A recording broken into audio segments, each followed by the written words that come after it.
subscribe, like, do what you want, really.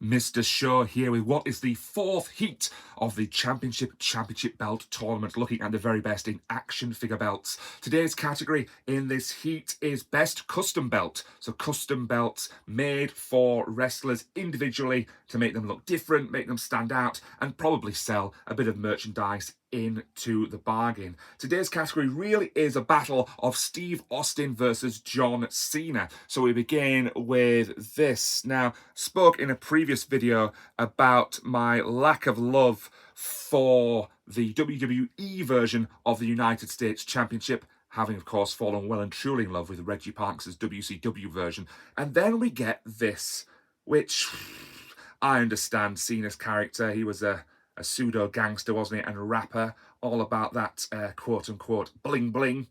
And we end up with this. I mean, nice belt in terms of production. We've got tooling on there running around the edges, and we've got stars in the midst of the rubber leather. Nice circular side plates. Very, very sparkly. Of course, it spins. What is all that about? We've got an American flag, but I just don't like the idea that this is a fashion accessory. That's not what a championship belt should be. I know it's an advert for your company. It's an advert for your champion. But it's not about looking pretty. And John Cena's certainly not pretty. So absolutely in no way is this winning the custom category. In the bin where you belong. US title. Let's then switch to a bit of Steve Austin. And we're going still into Jakks land. And this, the Smoking Skull belt.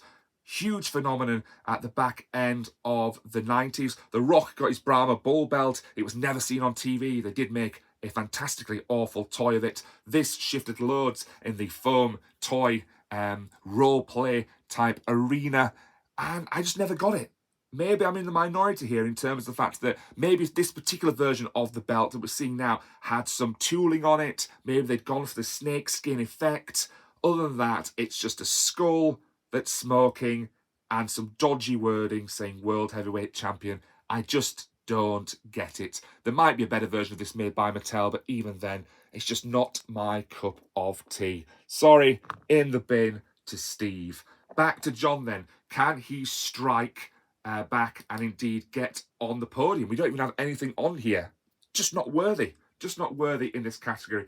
Well, if his US title spun, then of course when he won the WWE Championship, that had to spin as well, didn't it? We've got texture on the strap. We've got the bling bling side plates. It does actually spin. I'm not going to waste time doing that right now, but it does. The WWE does go around on this version of the Jakks belt.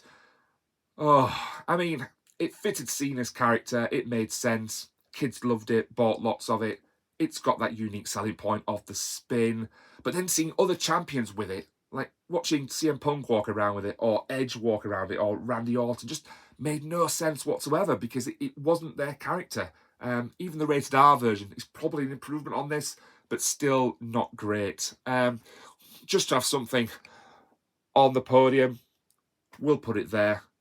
But what can Steve Austin strike back with? Well, of course, Steve Austin, aka the Ringmaster, can strike back with this Jakks incarnation of the $1 million belt. All these, of course, in the original belt on the side were gold links chained together to form the arms of the belt, and then what I assume were diamante or cubic zirconia type gems in the front.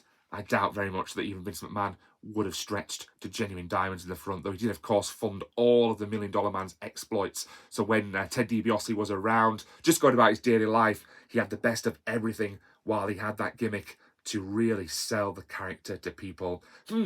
So I wonder what's going to happen here, belt fans. Is it going to be the $1 Million belt, or is it going to be Cena's spinner? I think we all know where this is going, and it gives me great pleasure to dump that in the bin and announce that the best custom belt is going to Ted DiBiase / Steve Austin / Ted DiBiase Jr. / someone in NXT. Again, I'm not keeping up with it. I don't know who that is, but I think this belt has been around a little bit more recently as well. And it joins all our other Heat winners in the final 8, where we will battle it out to find the championship belt. Until next time, see you, everybody.